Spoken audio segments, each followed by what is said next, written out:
There is a ceiling above your financial life that you cannot see, but you have felt it every time you approach a certain level of income and then inexplicably plateau.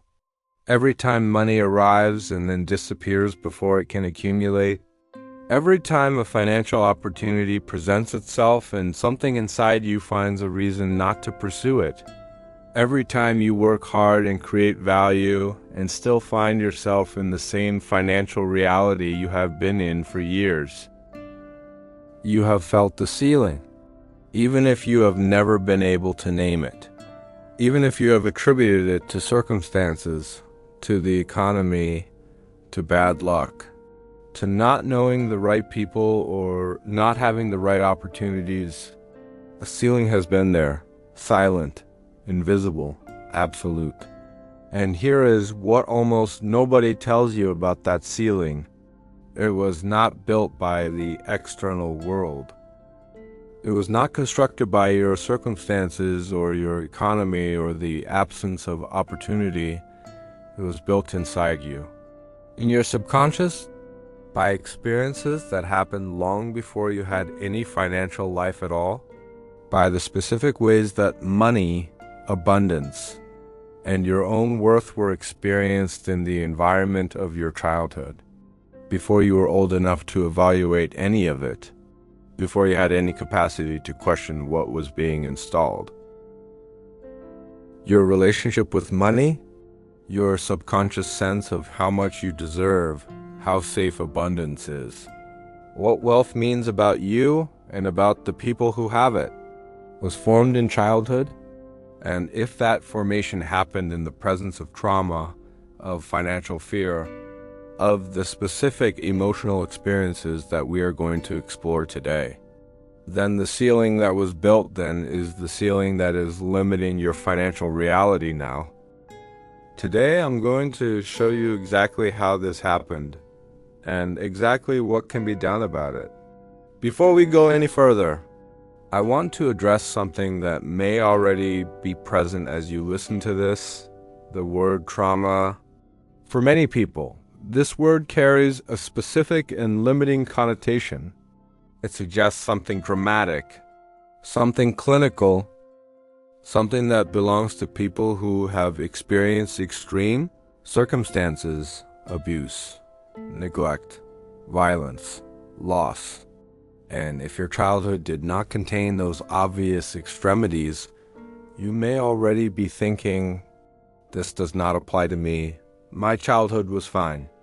My parents did their best. There was nothing traumatic about it. I want to gently and firmly challenge that assumption. Not because I want to pathologize ordinary human experience, but because the definition of trauma that is most useful for understanding its financial effects is much broader and much more ordinary than the clinical definition most people carry. In the most precise psychological sense, trauma is not defined by the severity of the event. It is defined by the response of the nervous system to the event. Trauma is what happens when an experience exceeds the nervous system's capacity to process and integrate it. When the child's developing mind and body are overwhelmed by something they cannot fully metabolize, regardless of whether that something would be considered extreme by an outside observer. A parent's chronic financial anxiety, experienced by a child as a pervasive ambient threat, is traumatic to that child's nervous system, even if no dramatic event ever occurs. A family where money was consistently associated with conflict, with shame, with the specific quality of tension that settles over a household when the bills cannot be paid, installs a specific subconscious response to money in the child who grew up in that environment. A parent who communicated even without words. That wealth belonged to other people. That people like us do not get to have that kind of life. Installed a specific ceiling in the child's subconscious before that child had any conscious understanding of what money even was. These are not dramatic traumas in the clinical sense. but they are formative experiences that shape the subconscious's relationship with abundance, with worth, with what is safe to have and to keep, and their effects on the financial life of the adult who carries them are as real and as limiting as any more obviously dramatic experience. To understand how childhood experiences create an invisible ceiling on adult wealth, we need to understand the specific mechanism through which subconscious financial programs are installed. And we begin, as we always do on this channel, in the theta download window of early childhood. Between birth and approximately age 7, the human brain operates predominantly in theta brainwave states, the same frequency associated with hypnosis. In this state, the analytical mind has not yet developed. There is no filter, no evaluation, no capacity to ask whether what is being absorbed is actually true or useful or something you would consciously choose to believe. Everything enters directly into the subconscious, and among the most powerful things entering during those years is the emotional atmosphere around money. The child does not need to be told explicitly that money is dangerous, or that abundance is for other people, or that financial struggle is the natural condition of people like us. They absorb these beliefs through the body, through the nervous system, through the quality of the emotional field that surrounds money-related conversations and situations in their home. Dr. Bruce Lipton describes this process with extraordinary clarity. He explains that the child in the theta state is essentially in a continuous hypnotic trance, absorbing the programs of their caregivers with the same unfiltered receptivity that a hypnotherapy subject displays when the analytical mind has been deliberately bypassed. The financial beliefs of the parents, the emotional responses to money, the stories told about wealth and wealthy people, the specific quality of fear or shame or conflict that accompanied financial difficulty. All of this enters the child's subconscious directly, without evaluation, without the child's consent, and it becomes the operating system through which that child, now an adult, processes every financial decision, every financial opportunity, every financial threat for the rest of their life, unless it is deliberately updated. There are 5 specific types of childhood financial trauma that create the most common invisible ceilings on adult wealth. 5 specific emotional experiences around money that install subconscious programs capable of limiting financial reality for decades. The first is the scarcity immersion trauma. This is the experience of growing up in a home where financial scarcity was not an occasional difficulty but a pervasive ambient condition, where the worry about money was constant, where the specific emotional quality of not enough saturated the daily atmosphere, where the child absorbed, through every meal, every conversation, every tension-filled month end, the subconscious belief that scarcity is the natural and permanent condition of life for people like them. The adult who grew up in scarcity immersion does not simply remember being poor. They carry the nervous system of someone for whom not enough is the default expectation. The subconscious has been programmed to anticipate scarcity, to scan for it, to find evidence of it even in circumstances of genuine abundance, and most significantly, to recreate it.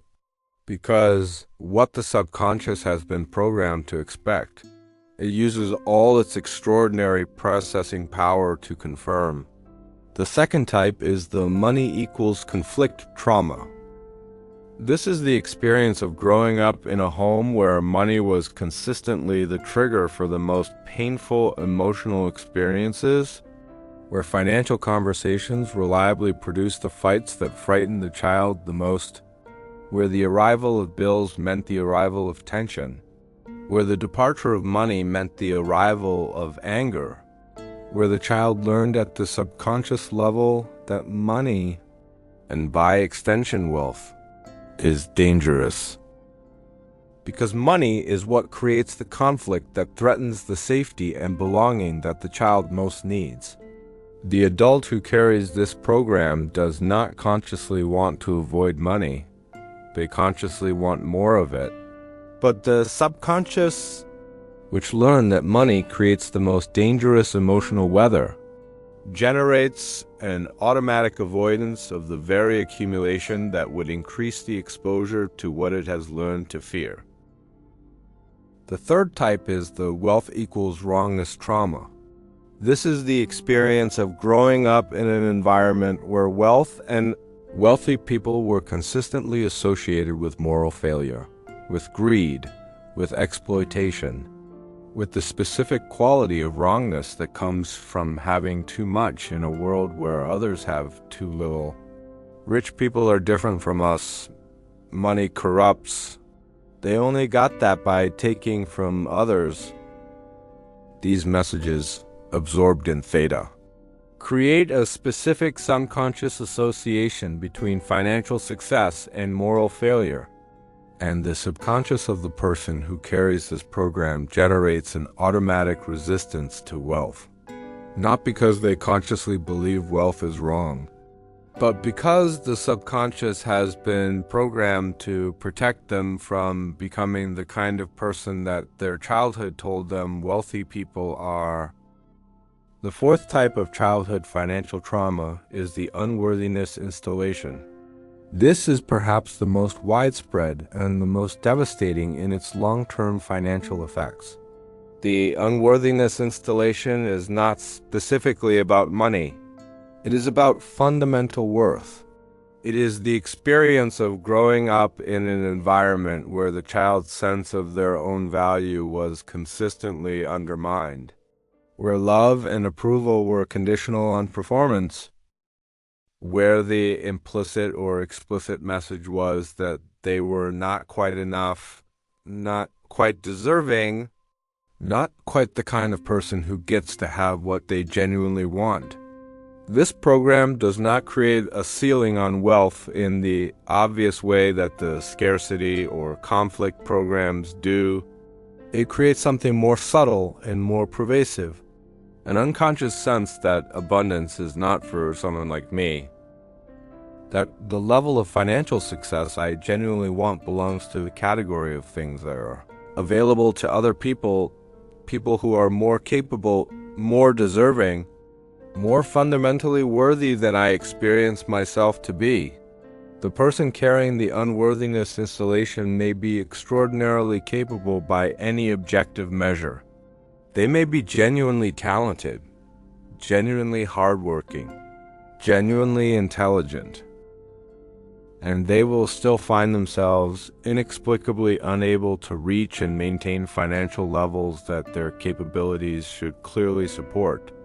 Because capability is not what the subconscious is responding to. It is responding to the program of fundamental unworthiness. And that program says, regardless of how hard you work or how capable you are, this level of abundance is not for you. The fifth type is the generational poverty identity trauma. This is the experience of growing up in a family system where financial struggle was not just a circumstance but an identity, where being working class or poor or just getting by was woven into the family's understanding of who they were, who we are, people like us, what our family does and does not do. This kind of identity is transmitted not through words alone, but through the entire relational atmosphere of the family. Through the stories told about those who tried to rise above their station and failed, through the subtle but powerful social enforcement of the group's current range, through the implicit message that to succeed beyond the family's current level would be a kind of betrayal, a leaving behind, a making visible of the family's own unlived potential in a way that creates discomfort rather than pride. The adult carrying this program may be consciously determined to break the cycle. They may be working hard, building genuinely, creating real momentum, and then, at a certain point, they will find themselves making decisions that return them to the familiar range, not from weakness, from the subconscious's loyalty to the identity of the tribe they came from. Now let me show you how these 5 programs manifest as the invisible ceiling in adult financial life, because the mechanism is subtle, and its subtlety is precisely what makes it so difficult to address through conventional financial advice. The invisible ceiling does not operate primarily at the level of conscious financial decision-making. It operates at the level of the automatic, subconscious responses that shape behavior before the conscious mind has even registered what is happening. It operates in the slight hesitation before sending the proposal that could bring significant new income, the hesitation that is just long enough for the opportunity to pass, in the spending pattern that activates at precisely the point where savings reach a certain level.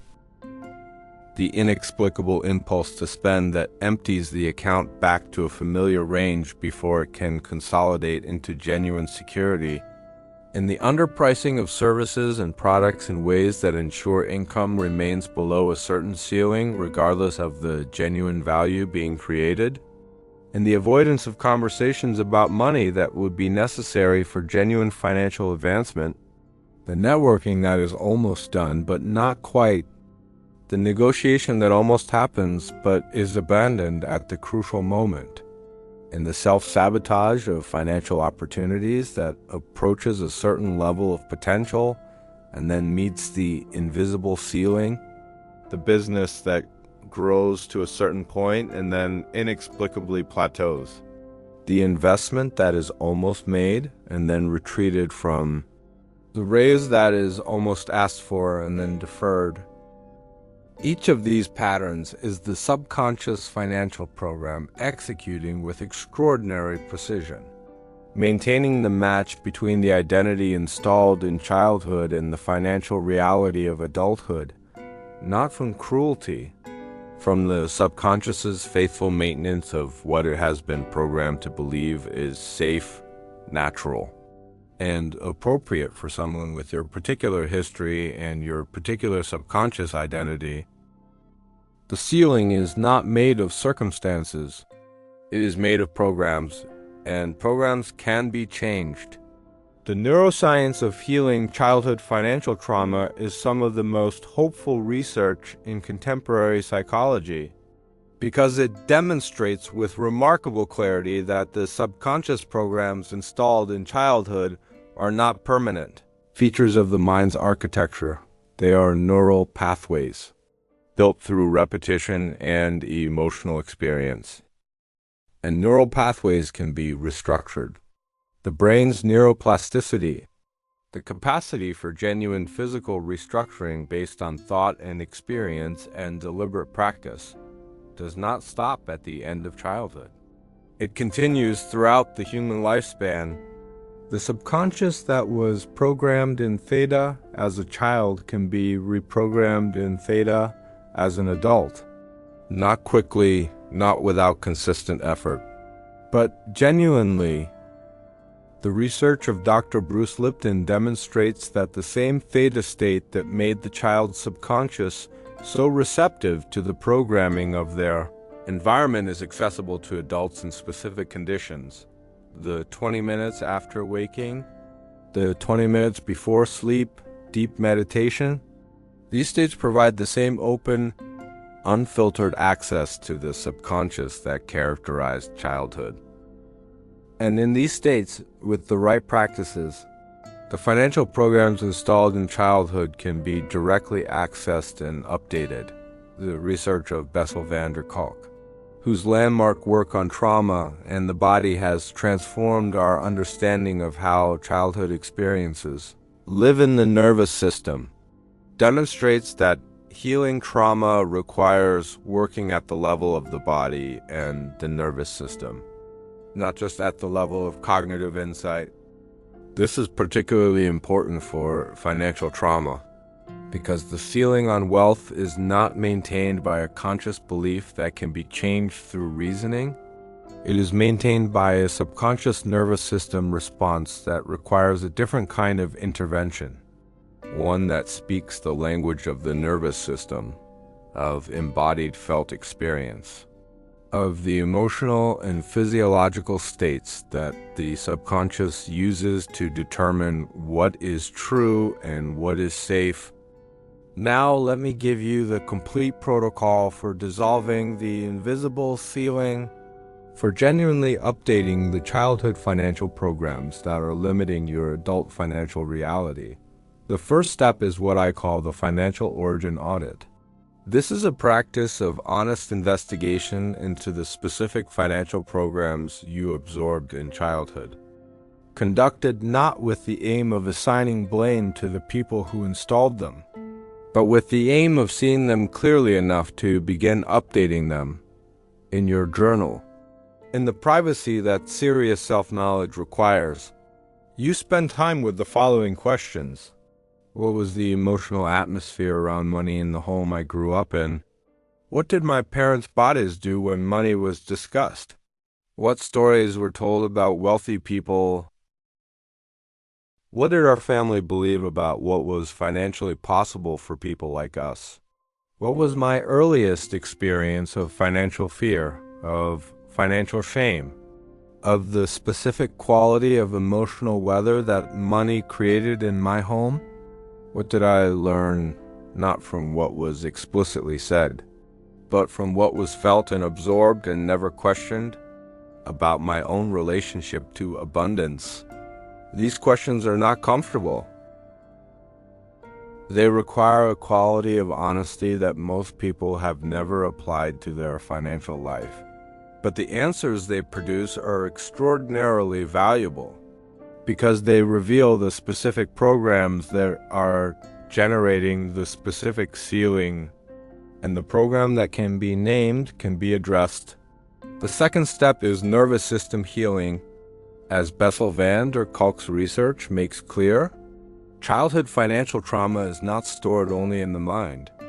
It is stored in the body, in the specific physiological responses that activate when money is the subject. The tight chest when checking the bank account, the slight nausea when an invoice needs to be sent, the specific quality of physical contraction that happens when financial success begins to approach the ceiling.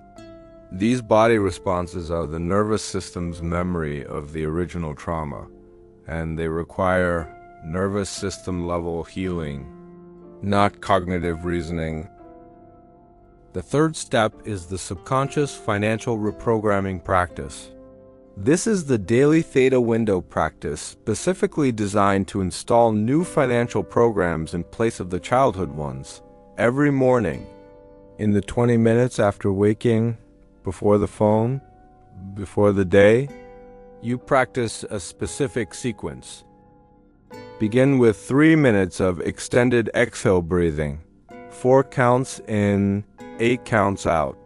This shifts the nervous system out of the activation that the financial vigilance program generates and into a state of genuine receptivity.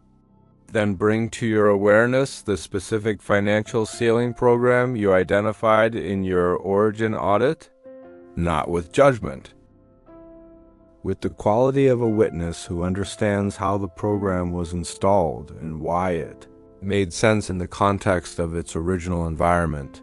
And then, from a place of genuine compassion for the child who absorbed this program, offer the subconscious a different truth, not the inflated positive affirmation that conflicts so strongly with current reality that the subconscious immediately rejects it, but a bridging truth, a statement that the subconscious can genuinely consider without the automatic rejection that too large a leap produces.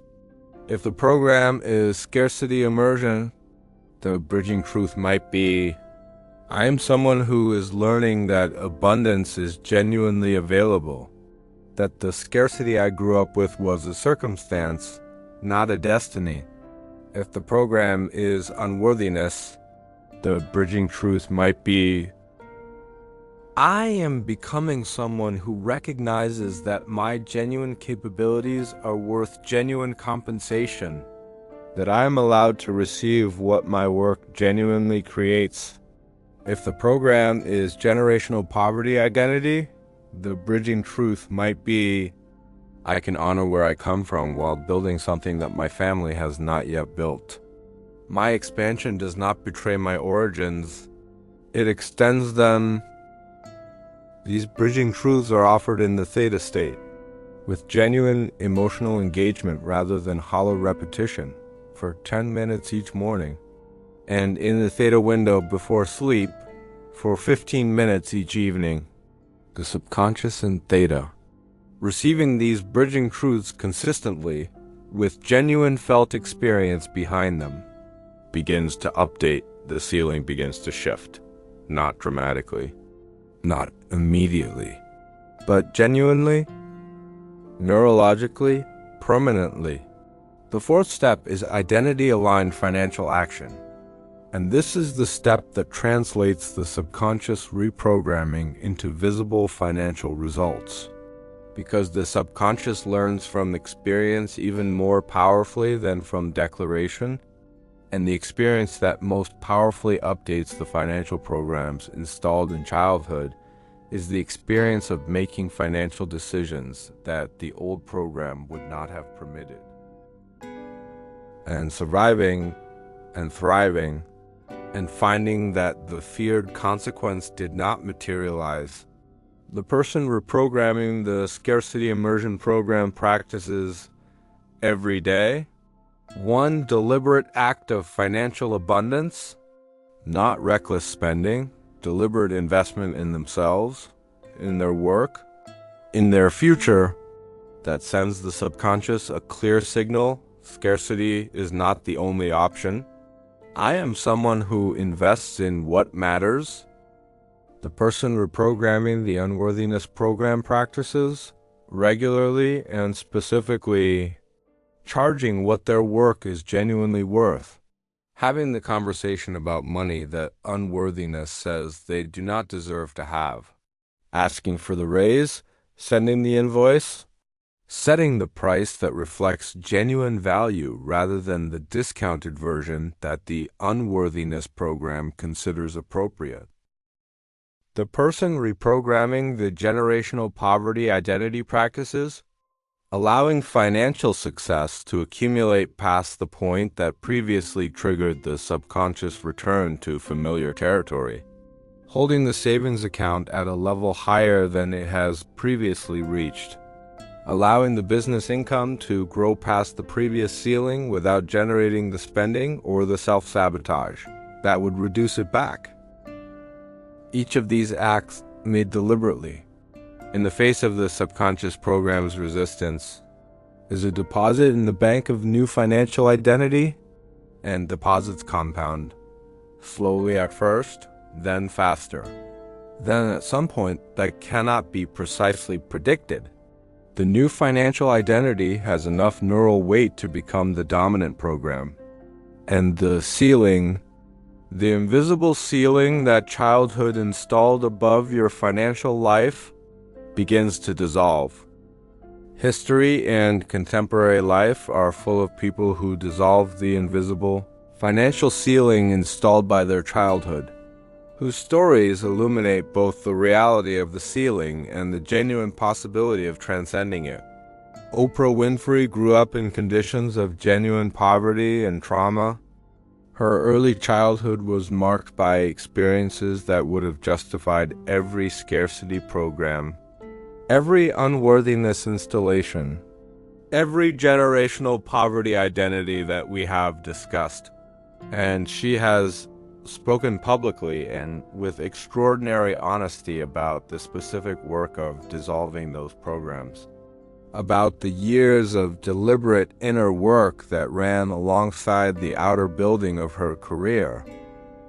about the recognition that external success alone would not dissolve the internal programs that were always pulling toward the familiar, and that the genuine, lasting, compounding success she eventually created required addressing the childhood programs directly, not just working harder, but working differently at the subconscious level, where the ceiling was actually located. Sarah Blakely, the founder of Spanx and one of the most successful self-made businesswomen in American history, has spoken about her father's practice of asking her every week as a child what she had failed at, and celebrating the failure as evidence of trying. This deliberate reframing of the relationship between effort and result, installed in childhood through consistent repetition, gave her a subconscious relationship with financial risk that was fundamentally different from the relationship most people carry. Her financial ceiling was higher, not because she was more talented or more fortunate, but because her childhood financial programs were different. Because what was installed in Theta was a relationship with abundance and risk that supported rather than limited her adult financial life. These stories are not presented as models to imitate. They are presented as evidence.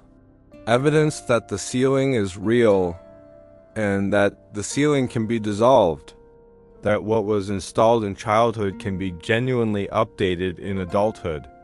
That the subconscious financial program that has been limiting your results is not a permanent feature of your financial reality. It is a program, and programs can be changed.